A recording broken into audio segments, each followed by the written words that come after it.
Assalamualaikum warahmatullahi wabarakatuh. Perkenalkan, nama saya Imro'atul Khaidah dengan akhiran NIM 1078 dari kelas analisis keuangan E. Jadi di sini saya akan menganalisis perusahaan yang bergerak di sektor industrial, yaitu PT Asahimas Flat Glass Tbk dengan kode perusahaan AMFG dan juga PT Mulia Industrindo Tbk dengan kode perusahaan MLIA, yang keduanya bergerak di industrial kaca.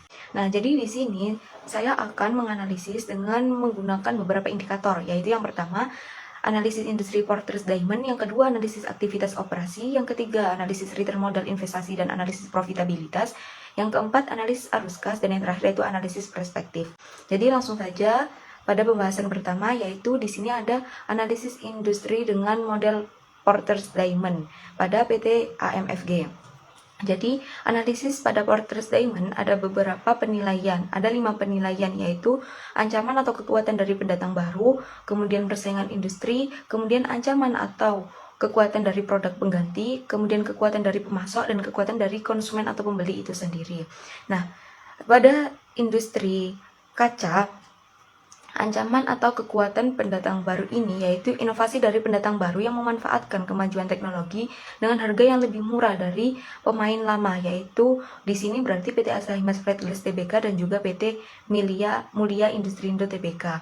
Nah, untuk ancaman atau kekuatan persaingan industri sendiri yaitu melemahnya permintaan pasar dan kenaikan harga bahan baku yang dapat meningkatkan biaya produksi dan menekan margin keuntungan.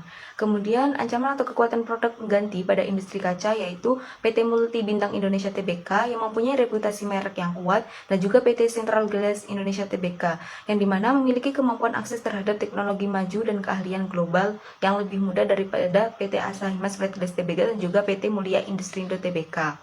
Nah, jadi untuk mengatasi ancaman-ancaman atau kekuatan tersebut, yang pertama, ancaman atau kekuatan pendatang baru, maka analisis industri PT Asahimas Flat Glass Tbk itu yaitu dengan cara memperkuat jaringan pasar dan juga menyusun kebijakan afiliasi. Kemudian untuk mengatasi ancaman produk pengganti PT AMFG ini yaitu dengan cara melakukan inovasi produk, yaitu dilengkapi dengan fitur-fitur acoustic glass, kemudian thinner glass, kemudian juga lapisan IR cut dan UV cut. Nah, kemudian untuk menghadapi persaingan industri khususnya di industrial kaca, maka PT AMFG ini melakukan cara yaitu dia mempunyai produk yang lebih beragam daripada kompetitor-kompetitor yang lainnya yang memiliki kualitas VIP, yaitu value added product. Nah, kemudian untuk pemasoknya PT AMFG ini yaitu perusahaan merupakan pembeli besar bahan baku kaca yang memiliki hubungan jangka panjang yang dapat membantu memperoleh harga yang lebih baik.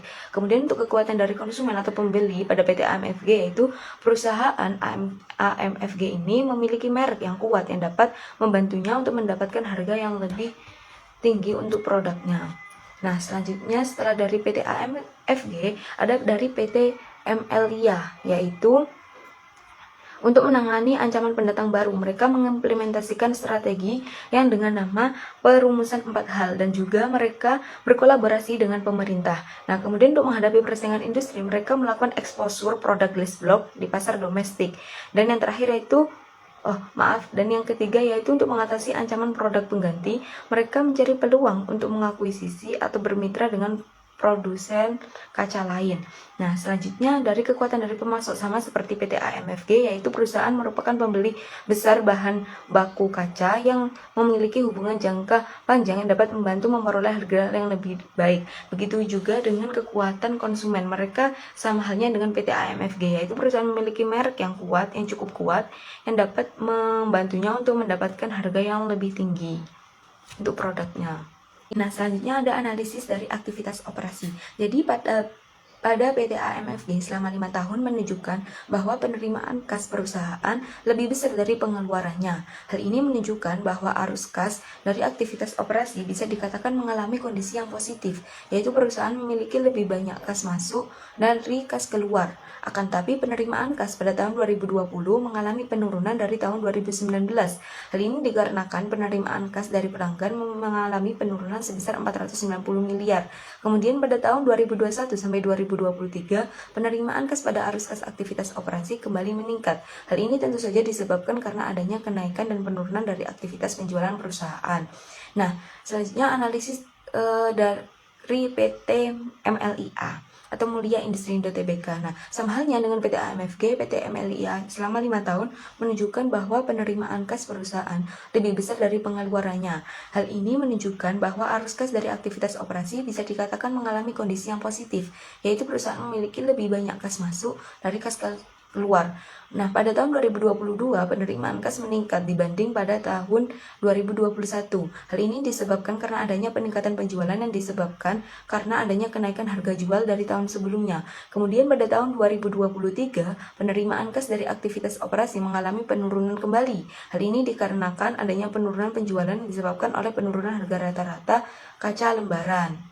Hal ini dapat disimpulkan jika kita lihat dari data penerimaan dan pengeluaran kas aktivitas operasi serta pertumbuhan laba, maka menunjukkan bahwa laporan arus kas operasi perusahaan mengalami fluktuasi pada 5 tahun terakhir, khususnya pada tahun 2019 sampai 2023. Nah, dalam hal ini berdampak pada kenaikan laba bersih perusahaan yang juga mengalami fluktuasi pada tingkat pertumbuhan laba. Hal ini menunjukkan bahwa arus kas pada aktivitas operasi pada PT AMFG dan MLIA dapat menilai kualitas laba tahunan yang menunjukkan bahwa arus kas dari aktivitas operasi dapat mempengaruhi tingkat pertumbuhan laba di masa depan dan akan meningkat atau menurun yang mempengaruhi perusahaan membayar dividen kepada investor.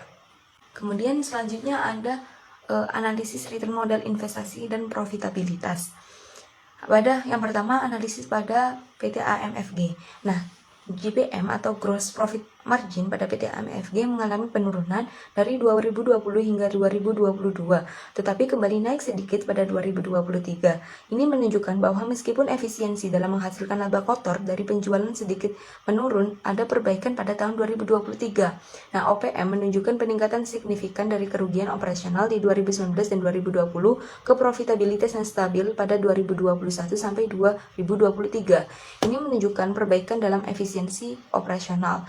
Nah, NPM sendiri menunjukkan tren peningkatan dari kerugian bersih pada 2019 dan 2020 ke profitabilitas yang terus meningkat hingga 2023. Ini menunjukkan perbaikan dalam efisiensi keseluruhan perusahaan setelah memperhitungkan semua biaya dan pendapatan lainnya. ROA meningkat dari nilai negatif pada 2019 dan 2020 menjadi positif dan meningkat secara konsisten hingga 2023. Hal ini menunjukkan adanya perbaikan efisiensi dalam penggunaan aset untuk menghasilkan laba. ROE juga menunjukkan peningkatan signifikan dari nilai negatif pada 2019 dan 2020 ke nilai positif dan terus meningkat hingga 2023. Ini menunjukkan bahwa perusahaan semakin efektif dalam menghasilkan laba dan ekuitas pemegang saham.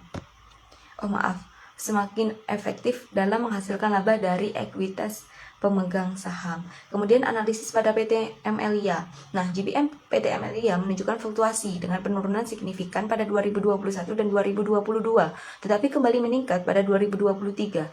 Ini menunjukkan ketidakstabilan dalam efisiensi menghasilkan laba kotor dari penjualan. Untuk OPM menunjukkan peningkatan signifikan pada 2021 dan 2022, tapi menurun kembali pada 2023. Ini menunjukkan ketidakstabilan dalam efisiensi operasional.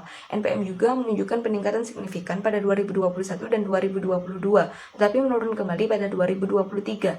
Ini menunjukkan ketidakstabilan dalam efisiensi keseluruhan perusahaan setelah memperhitungkan semua biaya dan pendapatan lainnya. ROA meningkat signifikan pada 2021 dan 2022, tetapi menurun kembali pada 2023. Ini menunjukkan ketidakstabilan dalam penggunaan aset untuk menghasilkan laba. ROE sendiri menunjukkan peningkatan signifikan pada 2021 dan 2022, tapi menurun kembali pada 2023. Ini menunjukkan ketidakstabilan dalam menghasilkan laba dari ekuitas pemegang saham. Kemudian ada analisis arus kas. Jadi selama periode 5 tahun PT AMFG mengalami kerugian pada tahun 2019 sampai 2020, sedangkan PT MLIA memperoleh laba secara terus-menerus selama 5 tahun. Meskipun pada tahun 2020 mengalami penurunan laba yang cukup drastis. Nah, bisa kita lihat di sini bahwa ketika perusahaan mengalami kenaikan arus kas dari aktivitas operasi, maka laba perusahaan juga akan meningkat dari tahun sebelumnya. Namun berbeda ketika tahun 2021 pada PT AMFG, di mana arus kas aktivitas operasi mengalami kenaikan, sedangkan laba perusahaan mengalami penurunan.